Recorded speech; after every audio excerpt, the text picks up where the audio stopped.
that weight and so my and so I have to explain to people sometimes, because when you do stuff like this, you meet all different kinds of people that might be interested in for different reasons, and sometimes I meet people that are what I might call like blackety blickety blickety black, and they impose certain ideas toward me, like, okay, that means that white people are never ever allowed anywhere near anything that we're doing, and I'm like, no, I'm not threatened by that. The same way my daughter was born in Jewish hospital. They didn't tell me I couldn't be there because I was black. If I wanted to go to the Notre Dame University, clearly run by the Catholic Church or by people that are Catholic, they don't tell me I can't attend Notre Dame. So I said, we got white people in the black business school. Why wouldn't you want to learn from intelligent black people? I think that we should be leading the world. We are the smartest people in the room 9 times out of 10. We are the only people actually that can say that we survived the slave dungeons, the Middle Passage, 250 years of the most brutal slavery known to man, 100 years of Jim Crow, another 40, 50 years of mass incarceration, the war on drugs, and we're also surviving whatever they're doing to us right now. We won't know about that till for another 50 or 60 years. That's when all the FBI files will be released, and we're gonna find out what they're doing. Like, 'cause I'm still trying to figure out what happened to hip hop music, how we went from Tribe Called Quest and KRS-One to Kill Die Nigga Die. Like who did that? Who was responsible for this, right? Because we were not on that committee. This was not something that we decided to do. But I think that you have to be thoughtful about these, what I perceive to be very deliberate efforts to degrade our culture and short circuit us from becoming who we're truly meant to be. Now, first off, I want to say thank you to JJ and her vanilla milkshake. Awesome guy wearing the Black Excellence shirt. I saw that shirt, I said, okay, he's a cool dude. And thank you so much for having me. I'm very honored to be at your event. I have so much respect for what you're doing, and I love the fact that you work together as a couple. That's what my wife and I do. And also, I want to mention that it's interesting. I was watching Asia's brilliant conversation about quantum wealth theory. First of all, I like the title. I said, wow, that's a great title. I wonder what this is about. Because quantum physics and quantum mechanics, if you study that stuff, it's just mind-boggling. Albert Einstein, he used to call it spooky math. I think that's what he called quantum physics, because it didn't make any sense. Quantum entanglement and the double slit experiment that she talked about. All that, so I'm a little bit of a nerd. So I was like, okay, let me see what she's got. And then she starts breaking down the brain and behaviors and everything. And I said, I wish my wife was here, because my wife happens to be a therapist and an expert on the subconscious mind. And she is a smart black woman. I'm very proud of her for that. She reads about 22 books a year. And one book she read 4 times was a book about the subconscious mind. And I listened to her and I talked to her about things. And what these conversations fed into me was this keen understanding that the biggest barrier that we have to building wealth, one of the biggest barriers, it isn't really just access to resources. That's important. That must be discussed. It isn't access to knowledge and information. You literally have an entire university on your cell phone.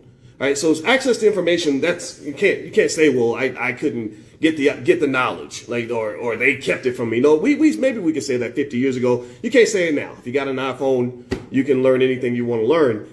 A lot of it is really culture.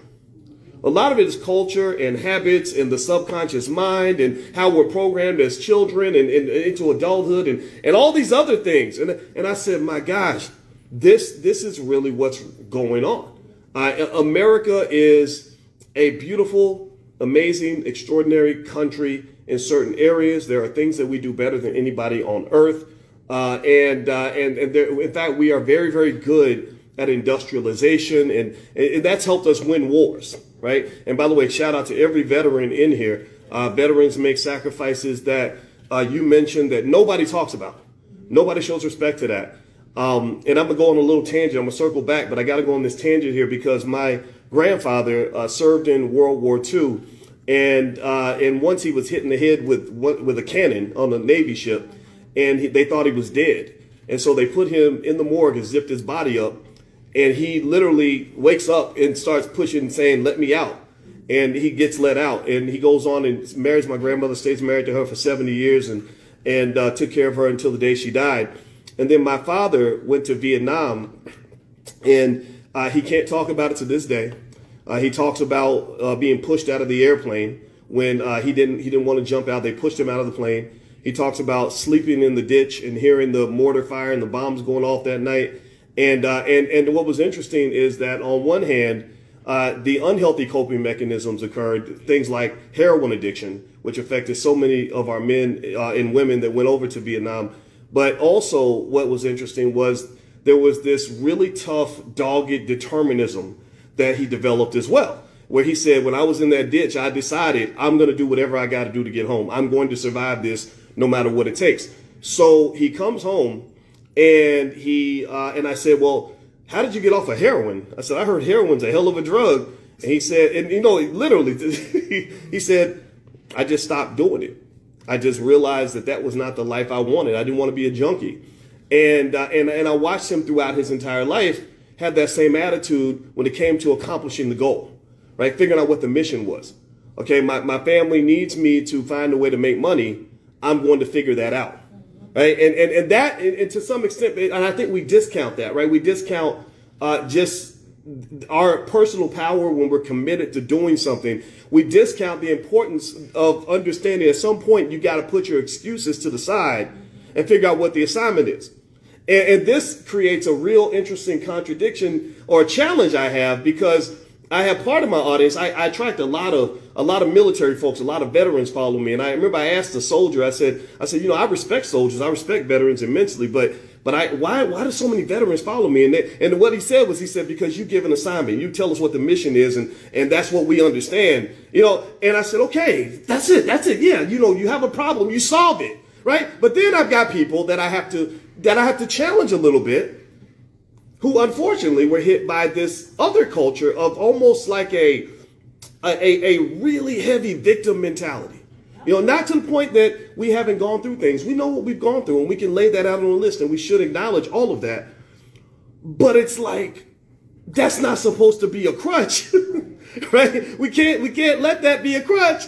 And so that becomes that's my story. And that's why, I'll never disrespect a soldier. I think that soldiers are not appreciated. When my father told me about how he came home from Vietnam and people were calling him baby killer and all this stuff, I got mad. I said, I want to go back in time and kick those people in the face. And now that he's got blood cancer and he's sick and he is dying from Agent Orange and things he experienced in the military, we're talking about these things, and these things that is literally what is on my heart right now as I speak to you. So thank you for your service, if you have served, and I wish our country appreciated you as much as they should. I just have to say that. Now circling back to what we were talking about earlier, here's the deal.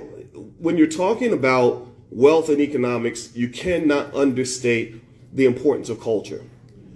Culture is more important than how many degrees you got. It's more important than how much wealth you have access to per se. Those things matter, but that's not, you don't have to go take a bunch of classes in order to understand building wealth. And let me give you an example.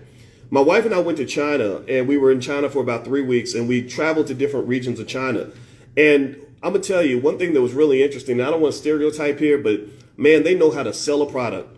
Anybody ever been in a space where maybe it was Chinatown or China itself, and just seeing how assertive they can be? Like they will hunt you down and chase you down and follow up and upsell you, downsell you, negotiate and barter, whatever they got to do to make that sale. And all throughout the country, when I went to different regions, I would see the similar products, which made me think about the distribution systems. I saw similar sales techniques. I saw similar business models.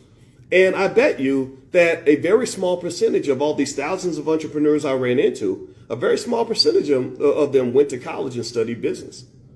Right? And so this idea that you have to go and get all this knowledge and information to build wealth, run businesses, or whatever the case may be, I think that that's overemphasized a little bit. I think that's important. It's beneficial, but it's not necessary.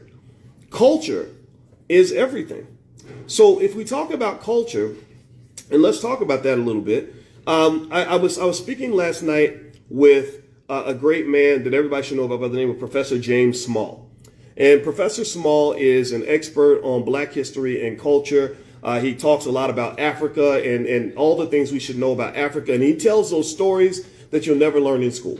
Because I don't believe that we're ever going to really learn who we truly are from a public school system. I don't think that the public school system is designed to empower anybody, even people who are not Black. In fact, in Chicago, we have 55 public schools where not one single child can read or do math at grade level. In 55 schools. Think about how many, think about it. So if there's 2,000 kids in every school, it's over 100,000 kids that cannot, not one child. Right? So this is an issue, and it's not just an issue that affects Black people. There are lots of documented stories and information about why the public school system was designed, what it was supposed to teach you to do. It was designed to manufacture workers. It's one of the reasons that the Rockefellers poured so much money into the public school system, because they said, we don't want people thinking independently. We don't want a bunch of people that want to start businesses. We want people that are going to become cogs in a wheel, that are going to understand their part in this mass production process. So school kind of rewards you for sitting down and shutting up more than it rewards you for being creative and intelligent and taking risks and all these other things that you have to do in order to build wealth.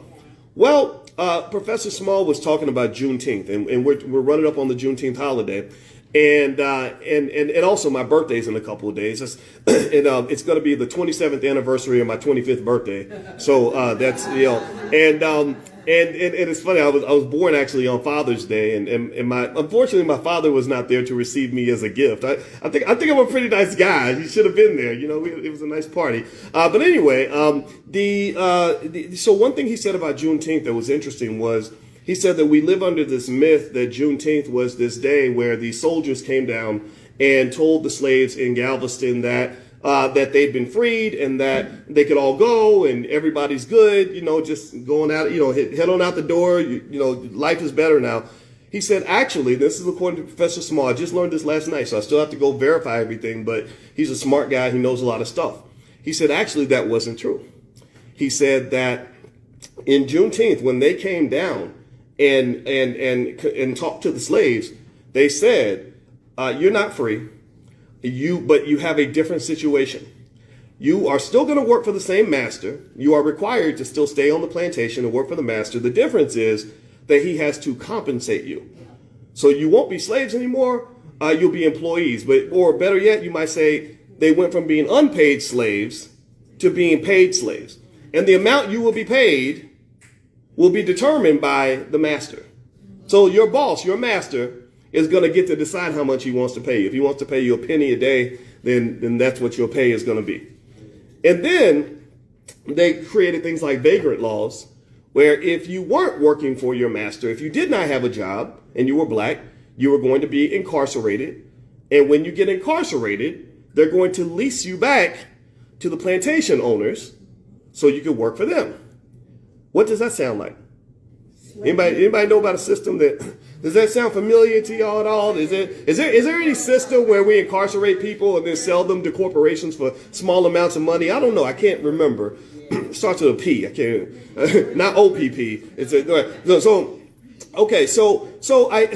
then he said there was a third group of slaves who said, to hell with that. He said that this is, and again, this is not documented in history. He said there was a third group of slaves that said, well, you're just going to do what you got to do. I'm not going back to that situation at all.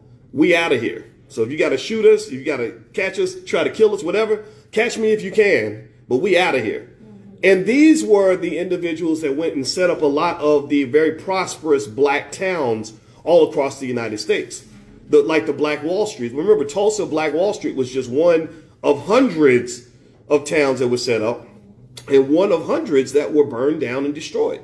So the story, it was a systematic kind of issue. And I heard what Professor Small said, and I said, that is so fascinating how that links directly to the world that we live in today.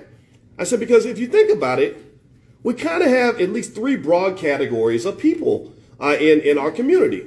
We have those of us that went to college, went deep in debt, got our student loans, and then went to become slaves in the corporate plantation. We get stuck because we're so deep in debt, like a sharecropper, that you can't ever quit the job. And we're never given any other sort of transferable skills that would allow you to build wealth or create enough of an asset base that you could walk away from that job. That's a lot of us. That's just educated people, right? With the MBAs, BAs, BSs, JDs, PhDs, MDs, whatever other letters behind our name that make us feel like we're better than other people, right? Then you got like the street dudes, right? Some of us got people like that in our family. I got a bunch of them that didn't do all of that, but they out hustling, doing whatever. Well, eventually we know how that ends, right? Because, the music glorifies the drug dealer, but they don't show you what happens when they get locked up and get 50-year prison sentences. And then they become part of the labor lease program, which is, again, just it follows from what they did back at Juneteenth, right? And then you had that third category. You had the third category of people that said, I'm going to be free by any means necessary. And these are the people that I relate to the most. These are the people that I love talking to. These are the people that have the courage and the vision to understand the assignment, who understand what freedom actually looks like, who understand what it really means to be quote unquote successful, who are determined to get there, who are preparing their children for freedom and success. And those are those people that are fighting to get away from the corporate plantation. It doesn't mean, again, I told my daughter, I said, it's okay to work for somebody. I said, but there's a difference between working for somebody because you want to versus working for somebody because you have to. Right. And I said, my job as your father is to make sure you always know the difference and that you always have a choice. I want you to have options. I want you to be happy. Happiness is directly linked to options. They find that, for example, when they did a study on rats and they put rats in a cage and they would hit them with electric shocks. And they had one group of rats that had no options. They had no ability to stop the shocks. They would just go through pain just randomly, and they didn't know where it was coming from or how to change it. And then they had another group of rats that learned that created learned behavior, where they gave them an option where you feel the shock, and then if you hit a button, you can make the pain stop. You can make the pain go away. You can stop the shocks. And they found that when they measured serotonin in the brains of these rats, meaning how depressed they were, they found that the rats that were in the cage that were stuck were more depressed than the rats who had options. So if you want to know why so many of our people struggle with anxiety and depression at epic levels, and we die young because of it, as Miss Asia brought up earlier today in her brilliant way, it's a lot of times because we don't have options. We feel stuck. It sucks to be stuck. So when I talk to my 12-year-old and we're talking about all the things she wants to do, she's a singer, dancer, actress. She's just got this love, and she gets up and gives Emmy Award speeches during the Emmys that nobody asked her to create, but she'll come down in her award dress and will literally give us an acceptance speech, and we're like, ain't nobody gave you nothing, girl. What you doing? But that's what she does. That's in her soul. That's who she is. She makes up dance routines and everything else. Every single day she does this. And so I said, okay, you want to be a dancer and actress and all these other things. I think that's great. Let's go study some models where you can create that life and still have options. Let's study Tyler Perry. How did Tyler Perry build his own economic empire and eventually buy BET? And I said, because Tyler Perry, he doesn't have to audition to be the star of any movie that he ever makes. No. He doesn't have to audition. He gets to pick who the stars are. If Medea's going to be the star, then Medea's going to be the star. I said, let's study that business model. Let's talk about how the economics will play a part in you having what I think is very important for you, which is options, which is connected to something that I know is important to you, which is happiness. So when we talk about what she wants to do when she grows up, I don't even talk about things like professions, or you want to be a dentist or a lawyer or a doctor. I say, no, I just want you to be happy. I know we can agree on that. We may not agree on whether or not you should be an attorney or a physician, but we can agree that you want to be happy. So let's talk about how the economics connects to your freedom, which connects to your happiness, which also comes with things like knowledge of self. Some people don't even know what makes them happy. They watch TV and they think that material stuff makes them happy. But that don't make you happy. That gives you a temporary high, a big injection of dopamine that makes you feel like you're happy for a while. I mean, when I got my first job, when I finished college, I was literally the black sheep of my family. I was a complete embarrassment because I was in school till I was 31 years old. And if you know about anything about black families, you know that guy who's still in school at 28, 29 years old, and you're going to get made fun of. So I go to family reunions, and they wouldn't have anything to say to me all the time. They just kind of say, so you still in school, huh? So I got my first job when I was 31 years old.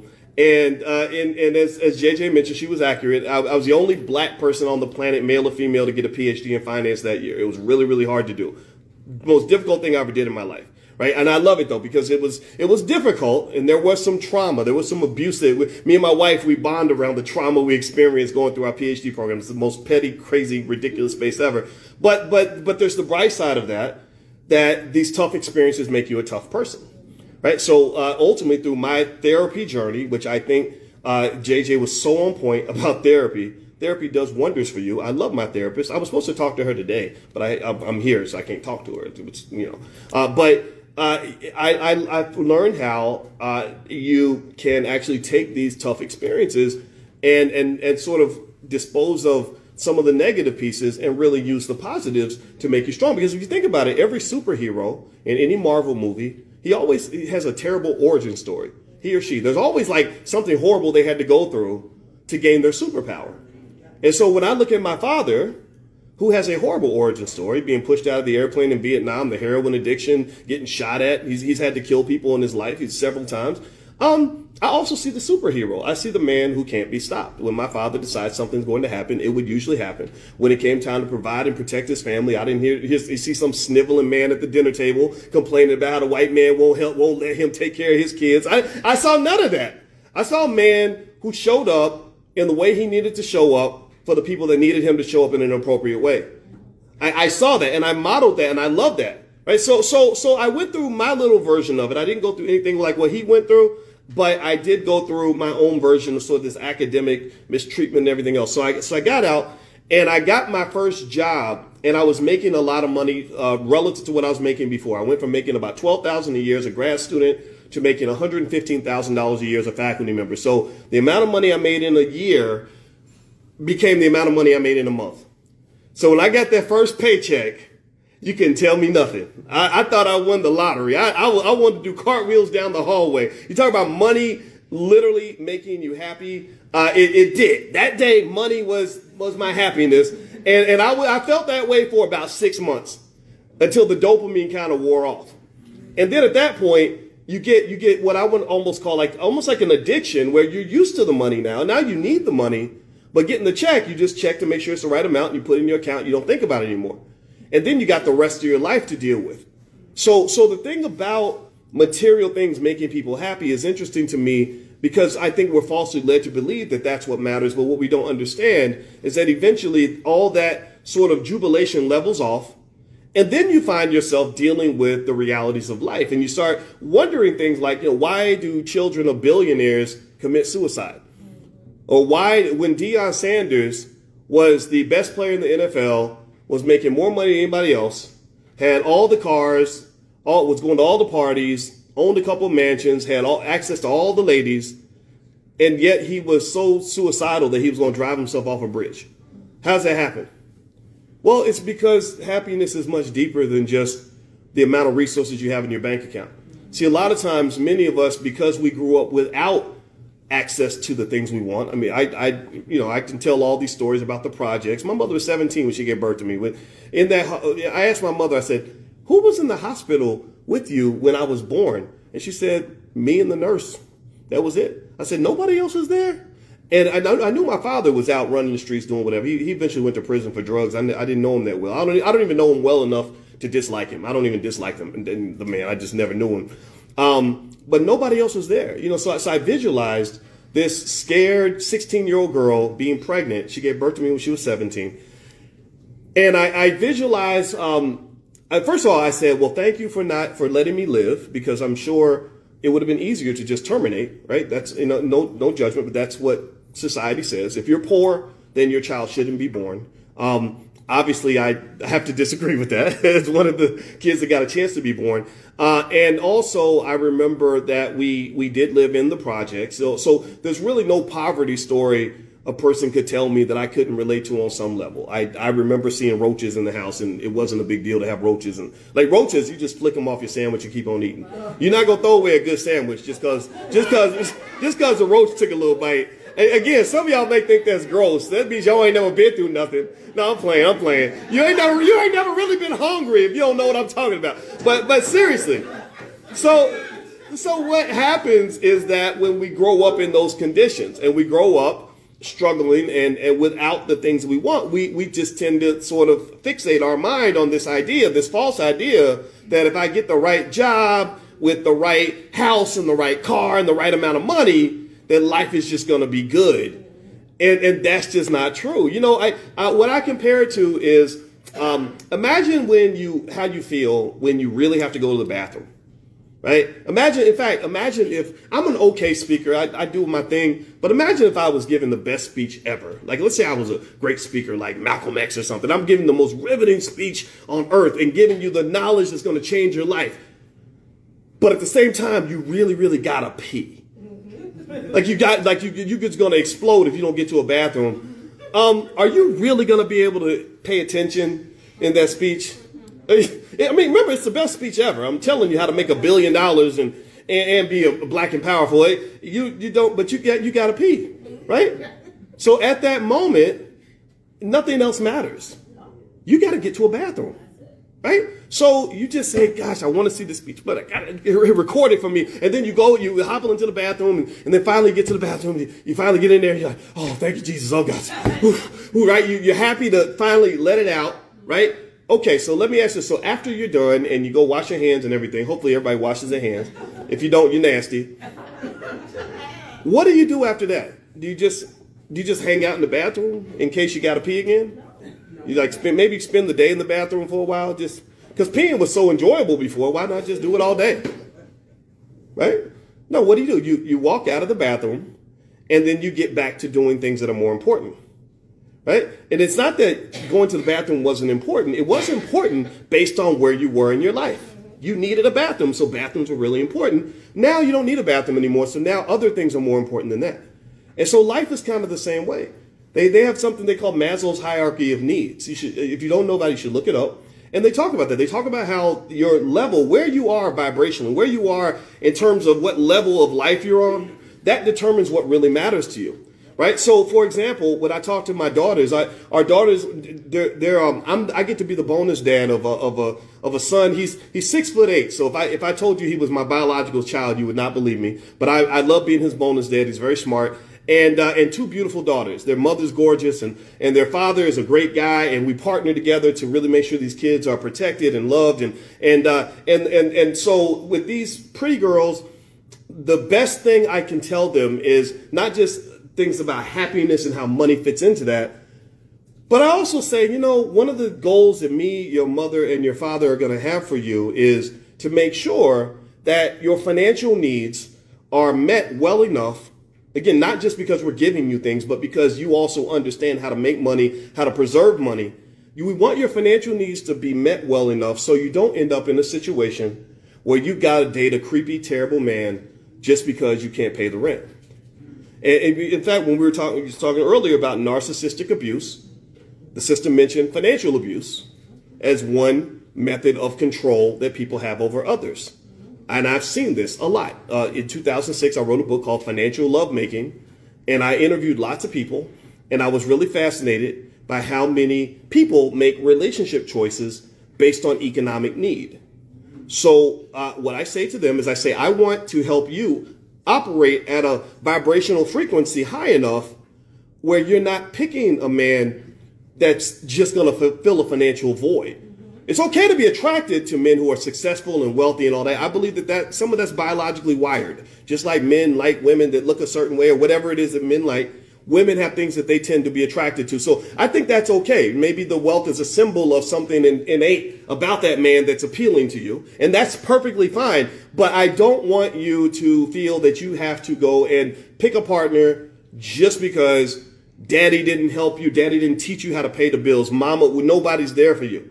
So many of our people get abused in relationships because we don't have anybody to turn to. Some of us, many of us in this life, myself included, have gone through abuse not just relationship abuse, but just societal abuse, because we didn't have anything to lean on. We had no inheritance. We had nobody we could turn to for money. And it might show up as some kid who goes out slinging dope in the street because he needs to make an extra $200 or $300 because he just had a baby and he wants to get what the baby needs. So effectively, when you really think about how important money is in terms of just that ability to have a safe, successful, and content existence, I don't understand why we don't train our children on money from the day that they are born. I see so many of our boys, our children being trained to be great football players, and 99.9% of them ain't never going to make a nickel playing football. But their parents will spend $1,000 sending their child to football camp. I'm like, that is not an investment. That is fine. I like football. I'm a big football fan. But can't we sort of really think about what should be the priority here? So effectively, when you talk about the use of money as a source of power or abuse or whatever the case may be, and whether money's good or bad, and I loved how Asia put the different beliefs we have about money. Money's the root of all evil. Debt is bad. And that's when I realized she was brilliant. And I said, so she brought up Dave Ramsey, because I brought that up before. Debt ain't always bad. Debt is not always good. Debt is just powerful. Money isn't always bad. Money isn't always good. Money's just powerful. It's like a gun. Is a gun bad or good? Well, it depends on what you need the gun for. If you're protecting somebody, if you're protecting your family, then it's a very good thing. If you're using it to commit a robbery, then it's a bad thing. Fire, is fire good or bad? Well, fire can cook your food and keep you warm, or it can burn you and your family alive. So fire can be all these things. So money is very powerful. And here's the thing, here's the problem. Here's what we gotta hack into this and understand this issue is that financial abuse that the sister was talking about in terms of relationships, it doesn't just happen in romantic relationships. It also happens in the relationship that black people have had with this country.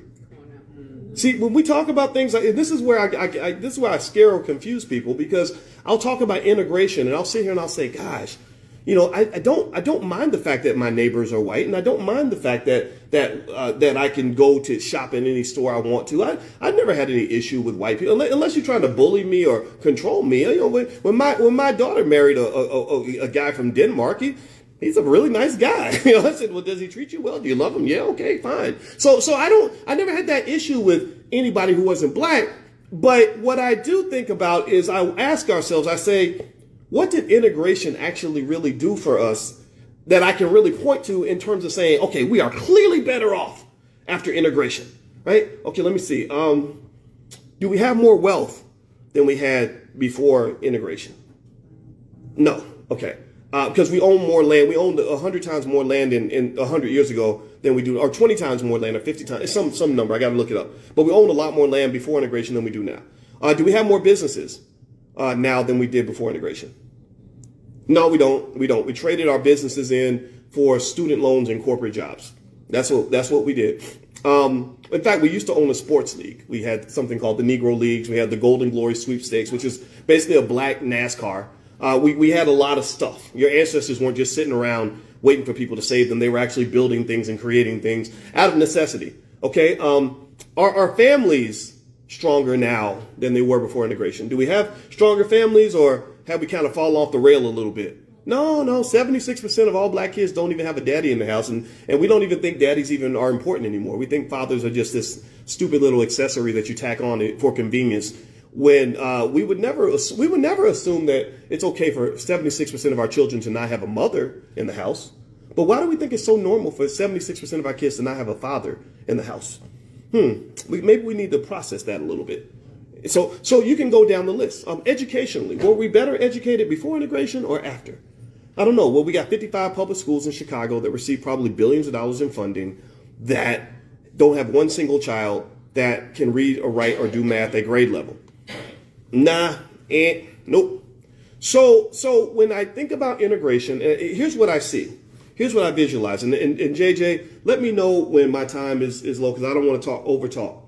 About 10 more minutes? Is that okay? Okay, I'm going to do 10 more minutes. What I visualize with integration is a marriage, and it's an abusive marriage. And it was a scenario where you formed a partnership where perhaps we were misled into believing that we would be equitable partners in this relationship. We thought we were going to sort of split the power, split the wealth, split the possibility. And that wasn't really the plan. That wasn't the plan. The plan was not to integrate you so you could be equal partners. The plan was to integrate you so that you could become subordinates. The plan was to commodify you. To some extent, black people we're like the KFC chicken that was invited to somebody's house for dinner. So the chicken arrives at the house thinking he's about to eat good, and he don't understand that, no, you are the dinner. We're going to put you in the middle of the plate. And you're like, ooh, we're going to put you in the middle of the table. Ooh, I'm going to be in the middle of the table. I'm getting all the attention, right? And you don't understand. They're going to carve a piece of your butt off and cook you because you are the commodity. So to some extent, what happened with integration is not, again, this is important to understand. Integration was not a bad concept. Just like marriage. Is marriage bad or good? Well, it depends on who you're married to. It depends on the nature of that relationship. So integration in itself was not a bad or a good concept. But in America, where you're dealing with this concept where unfortunately many whites were led to believe that they were superior to black people. And then also simultaneously, it takes two to tango now, you have a lot of black people, even to this day, who sort of have an inherent inferiority belief.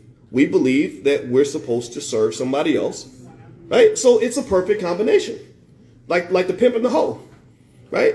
Pimps can't pimp everybody. A pimp would not be able to recruit my daughters because they have high self-esteem. They have fathers, strong fathers that support them. They have access to resources. So they wouldn't be good targets for a pimp. They're both beautiful girls. But if you have that little girl out there who doesn't like herself very much, who doesn't have food to eat, who doesn't have anybody that has her back, who maybe doesn't have a lot of knowledge and education, well, then she's going to be a ready target. And pimps can smell this. Predators can smell this. So to some extent in America, remember, capitalism is another one of those things that's very powerful. I don't see it as good or bad. But in America, unfortunately, we are kind of committed to the idea of predatory capitalism. We have a lot of predatory capitalism. I'm not anti-capitalist now. I think capitalism can do wonderful things. But there's some problem with a society that believes that it's okay that workers' wages have been going down while CEO pay has been just skyrocketing through the roof. There's something wrong with a society where the top 1, 2, 3% of the country is allowed to own half the wealth, right? Like there's something wrong with a society where your government is $31 trillion in debt. And it's largely because there are people who believe wealthy people shouldn't have to pay more in taxes. I looked at that. I saw exactly when the U.S. debt started skyrocketing. Around 2000, President Bush pushed forward tax cuts. And he did that because at the time things looked good and there was a government surplus. And right after that happened, 9/11 occurred, which led to the Iraq and Afghanistan wars, which cost several $1 trillion. The big financial crisis of 2007 threw us further in debt because remember, the first thing Obama had to do when he got into office was write a big check for about $700 to $800 billion to bail out the banks. Not to bail out the American people, but we bailed out the banks, we bailed out Wall Street, right? And then a few years later, you have the pandemic. Now the debt to GDP ratio, which is almost like a debt to income ratio. So think about a debt to income ratio if you're trying to buy a house. So the debt to GDP ratio went from maybe about 50% in the 1960s to being 165% today. So effectively, if you think about it like this. The U.S. government has $31 trillion in debt. Annual tax revenue is about $4.5 to $5 trillion. That's like a person making $45,000 a year being $300,000 in debt. So if you had a friend that was $300,000 in debt, but they were making $45,000 a year, would that person be financially secure? Would you say that person's in a good financial situation? No, you would not. So that's what your government looks like. So effectively, to some extent, America is a country that has this interesting history where not only do we have the racism, but it sort of bleeds into the capitalism, and the predatory capitalism just kind of says we're going to prey on anybody who's weak, not just because you're black. We don't hate you just because you're black. We might hate you because you're poor or because you're not one of the wealthy and powerful in this country. So what is the solution? What's the best way to kind of look at this? What does this mean? Well, I do have this book. Feel free to take a look at it. It's called The 10 Commandments of Black Economic Power. Now, I wrote this book mainly because it is my firm belief that in order for us to improve our economic condition, we must address the economic culture that exists in our families. We have to stop raising our kids to make them believe that the highest height they can ascend to is to get a nice job with a nice office and then go run off and live in a white neighborhood. That can't do. Now, that's okay if that's what people do. I'm not judging that. What I'm saying, though, is that you have a lot of people, a lot of children that are so smart that they could become the billionaires that fund and create thousands of jobs. They could become the captains of industry, but instead, the little kid is 16 years old and he's good with computers, and somebody, what do they say? Oh, you're going to get you a good job. Hey, that's what they used to say to me. And so here's the thing you got to understand is that if you look at Elon Musk, one of the richest men on the planet, Elon Musk is pretty much just an engineer who also learned how to be an entrepreneur, who took some risks and took his engineering skill and scaled that up into something where he's been able to create over 500,000 jobs, mostly for his community.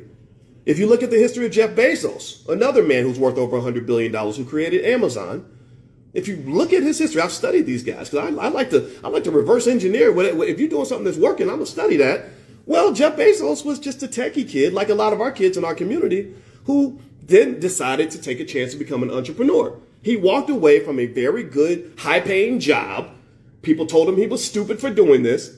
And he went and he sat in a training class, a free class on how to become a librarian, how to run a bookstore. So he's sitting next to these librarians taking notes on how to run a bookstore. I kid you not. And that is literally the origin of Amazon. So my point is to say this, and this is what we'll end with, is I think we can do so much better. Yes.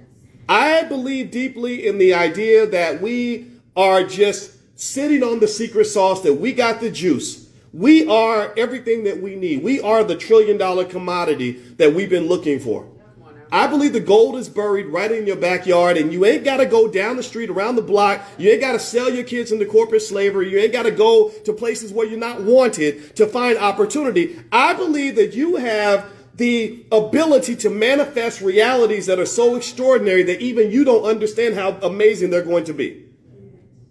But all we need is the confidence and the discipline and the commitment to developing a culture that allows us to fully manifest and create those realities. Take those kids that might want to be great basketball and football players and create an army of black entrepreneurs. Buy stock for your children from the time they're born. And then if you do that, and they will have so much money by the time they're 25 or 30. If you consistently buy them stock from the time they're born, by the time they're 30, they'll have so much money they'll never have to work for anybody. If you don't believe me, go to my website, boycewatkins.com. I have something there called a $5 a day investing plan. I had to create this because I had so many people that were giving me pushback because they've been led to the false belief that black people can't build any wealth, that black people don't have enough money to invest. So I said, okay, well, can black people afford chicken? They said, yeah. I said, absolutely. If I put a Popeye's chicken in the poorest neighborhood in America, in one day there'd be a line out the door, around the corner, down the block, full of people that shouldn't be eating chicken. You know what I'm talking about. So let's pick $5 a day, which you can't even buy a Popeye's chicken value meal for $5. So if a person invests $5 a day consistently in any S&P 500 index fund, Victor, Oscar, VOO is one that you can pick if you want one, if you want to start that for your child, or SPY, that's another one. If you do $5 a day in any S&P 500 fund as a gift to that newborn baby, by the time the child is 10, they have approximately $21,000. By the time the child is 20, they have approximately $102,000. By the time the child is 30, they have approximately $250,000. By the time they're 40, they have approximately $750,000. At that point, you're not poor anymore. In fact, after the first decade, you're not poor anymore. There's nobody that's liquid that has $20, $30, $40, $50,000 in the bank that could call themselves poor. What does that do? That changes the game. That means they don't have to spend their lives in slavery. That means they don't have to spend their lives doing work they don't want to do. They don't have to spend their lives in places that they're not wanted. They can actually go be free and manifest and live the life they're supposed to live. So let's do that for our kids, and let's make our people great, because that's what we deserve. And I believe it to the core of my heart. Thank you all very much for listening. I appreciate it.